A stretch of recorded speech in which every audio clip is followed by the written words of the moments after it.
I think there was a mistake on both sides, on Israeli government, Israeli society, and the world at large. I think the mistake was that we thought that anti-Israel was like anti-politics of Israel, but it really has nothing to do with anti-Semitism. But now we understand that anti-Zionism is anti-Israel, anti-Israel is anti-Semitic. Now we know that. So in order for us to tackle anti-Semitism, we have to tackle anti-Israel. Everybody that I personally met that say, oh, I'm only anti-Zionist, deep within they're anti-Semitic. The Muslim world has zero clue about Israel. They have zero clue about Judaism. I'm telling you this thing. And for us now to open the Muslim world's minds and hearts to understand that what you're seeing, what you've been taught, your perception is completely the opposite of reality. That is why we need to bring as many leaders here to see for themselves as we can. The best investment we can make is not to the bullets or anything else, but through bringing leaders and influential and decision makers to the ground to see the reality. Everybody who came with us, they were surprised because to them they thought that Jews are here, Arabs are there, Muslims are here, Christians. No, now they see the intertwinedness of the Holy Land. Zero understanding of Zionism, zero understanding of Judaism. Really, just looking at that video clip, and this is what we are talking about, a group of U.S. Muslim leaders visiting apartheid Israel. And after 2 years, when he talks about zero understanding of Zionism and zero understanding of Israel, I don't know what he's talking about, to be honest. And this has been the problem for many a year. Homegrown imams, we've seen them spring up in Europe, right across the length and breadth of Europe, and now a United States delegation of so-called Muslim leaders visiting apartheid Israel. Moulana Ebrahim Moosa, Palestine Information Network. Assalamu alaikum wa rahmatullahi wa barakatuh, and welcome. Wa alaikum salam wa rahmatullahi wa barakatuh, United, and Jazakallah khairan for the invite. Sometimes, Moulana, we are actually lost for words when we hear comments like these. What is this man actually smoking? Is he smoking his socks? Because, after 2 years when it's been open, it's been blatant for the entire world to see. Here you have this insult, I would say, to scholarship and to the scholarly fraternity, where you have so-called Muslim leaders, visiting Israel. We've seen it a few months ago where there was a delegation that met with Isaac Herzog as well. And here we have this whole group, and again, promoting this visit like it's a major issue, it's a big issue. Yeah, totally. We share the same sentiment. This is coming after a genocide. This is coming after Europe went en masse onto the streets. Protest movements in Spain forced the hand of their government. Protest movements in Italy forced the hands of their government. People would say that the pro-genocide stance of Joe Biden was what led to his downfall in the United States of America. You have Donald Trump being called, possibly the last, or Joe Biden being the last fully Zionist American leader. All of these major changes around the world. We saw the forthright stance just last week espoused by Francesca Albanese, who, is tied up with the United Nations. So with all of these kind of valiant stances and the discourse around the world, still very much speaking about the genocide being ongoing, let the wool not be pulled over our eyes with the kind of veneer of a genocide. We find people on the opposite side speaking, or people like this who supposedly ought to know better, speaking a different language. So how do we diagnose this? I think we can either dismiss it as the hypocrites and the munafiqeen within our ranks, and we know from Islamic tradition that this has always been a reality. There's the open enemy, and then there's the cloak and dagger enemy.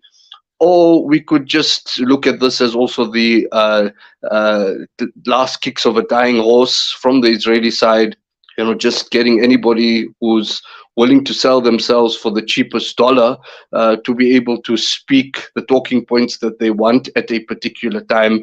And these are the people that they've managed to put up, who, whilst it does pain us to say that they represent leadership within the Muslim community, I think we need to interrogate that particular notion a bit further. Who is legitimate leadership in the Muslim community, and has been proven with the previous visit of the Moroccan imams and the European imams. Many of them were really, on further investigation, held no weight within their communities whatsoever. But regardless, the kind of media furor that this throws up makes it necessary for us to engage with this so that it does not become more mainstream. Yes, Moulana, I would actually go with the second observation in the second scenario that you highlighted, one of hypocrisy, because this is, one thing that Gaza has actually exposed, hypocrisy in more ways than one, on a political level, and now we see it even on a scholarly level. And also we've seen many of the governments that have been hypocritical and have been complicit in this genocide. So, one needs to call a spade a spade. And this is the time, because I'm not too sure what sort of statement or what sort of message are these so-called scholars trying to convey.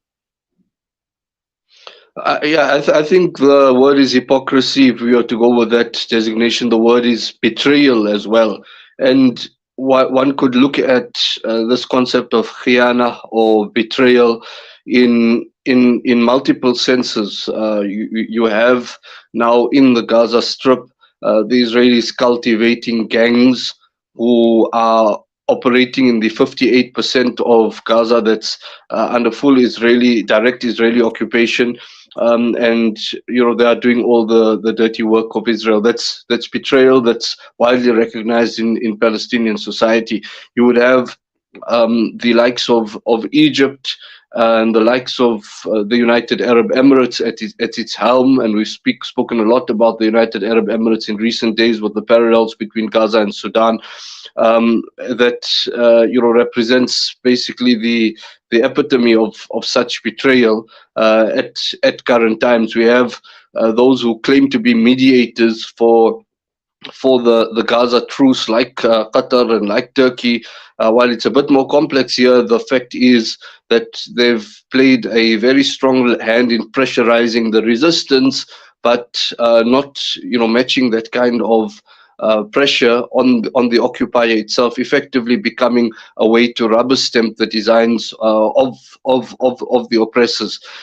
You have the promotion of the Abraham Accords and normalization under a kind of lovey-dovey banner of faith that's coming out again of the United Arab Emirates.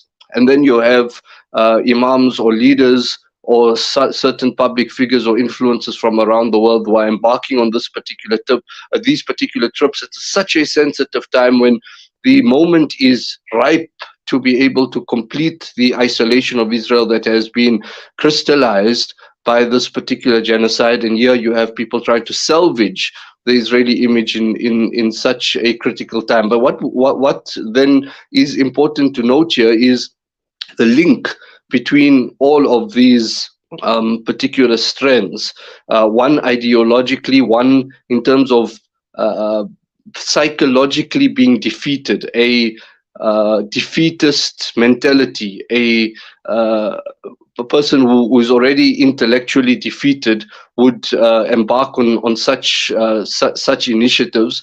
But we also see more tangible links. So this particular imam who talks about a Israel-Muslim alliance from the United States, Moosa Drame.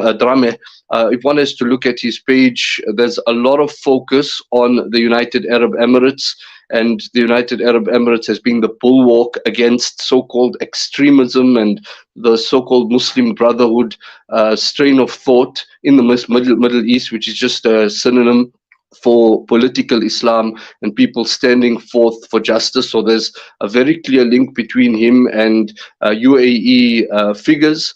And I think that should not be mistaken, or we shouldn't underlook that particular point where there is a wider nexus, there is a wider axis here at play that links such kind of figures with this head of evil, if you want to like coming from Abu Dhabi.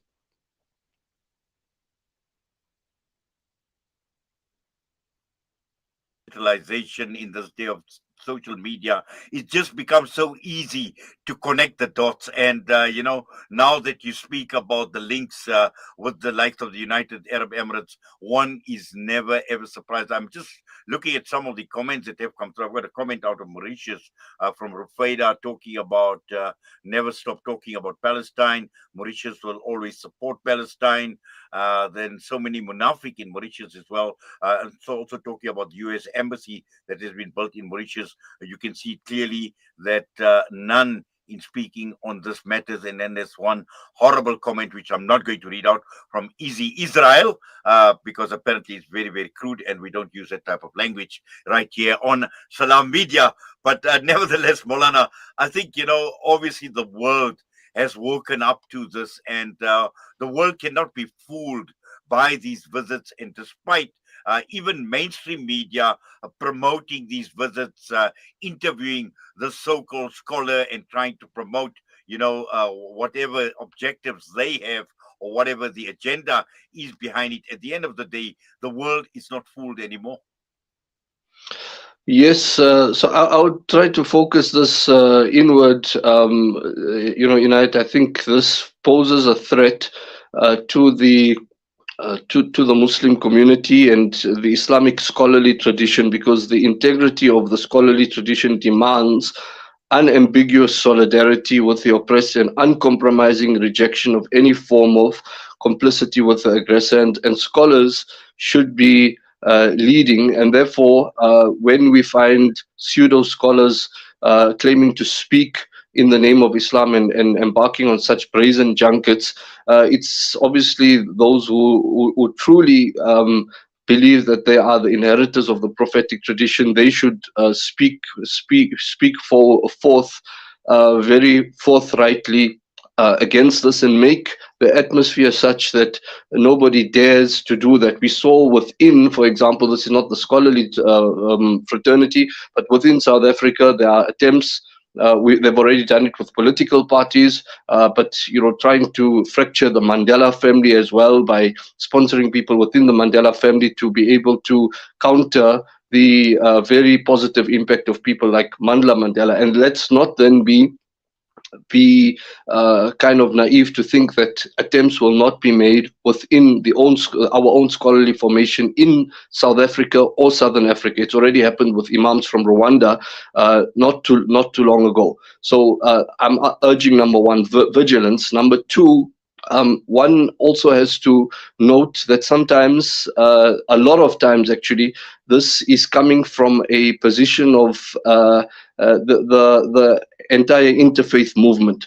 And one would be interfaith for functional purposes, where government speaks, for example, to a whole host of religious bodies as a form of uniformity. But many times, the interfaith movement has been used as a vehicle for the promotion of Zionism and for building up ties with Israel under these broad terminologies of love and diversity and harmony, etc. And again, in the case of this particular imam, if one digs a bit deeper, one would find him being part of similar formations. So we need to ask serious questions about the way these problematic structures are functioning, and should not be naive about how they are being weaponized by those who seek to just use the veneer of dialogue for achieving political ends. And then finally, to the ulama itself, I think we would find that many of our imams, we saw a similar incident where an imam from Nottingham, created an absolute fracas with his very troubling comments outside Masjid al-Aqsa in an interview with Tommy Robinson a few days ago. And this means that many of our ulama who come out of traditional seminaries are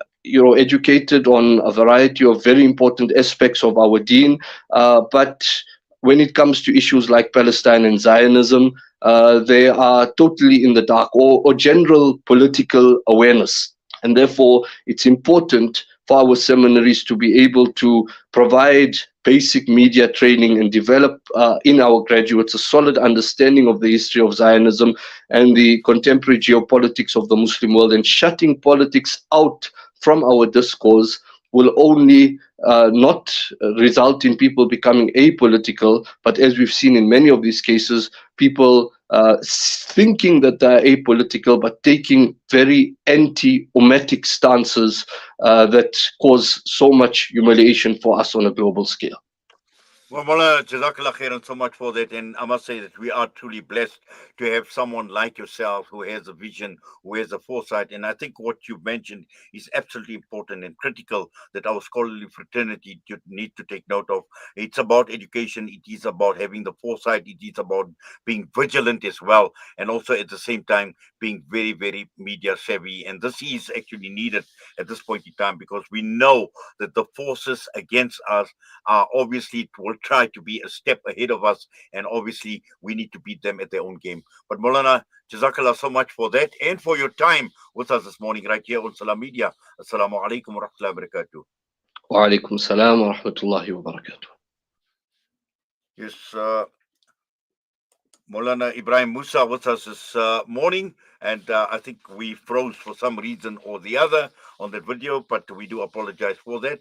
The internet has actually been playing out, or it's a signal. We don't know, it's the weather, but something has actually been playing out. But we've got the gist of the message, and I think it's a very, very profound message, a very important message, a critical message that has actually gone out to our scholarly fraternity by Moulana Ebrahim Moosa this morning. We're going to go for a quick break, and when we come back, we'll be joined by Ebrahim Zayat.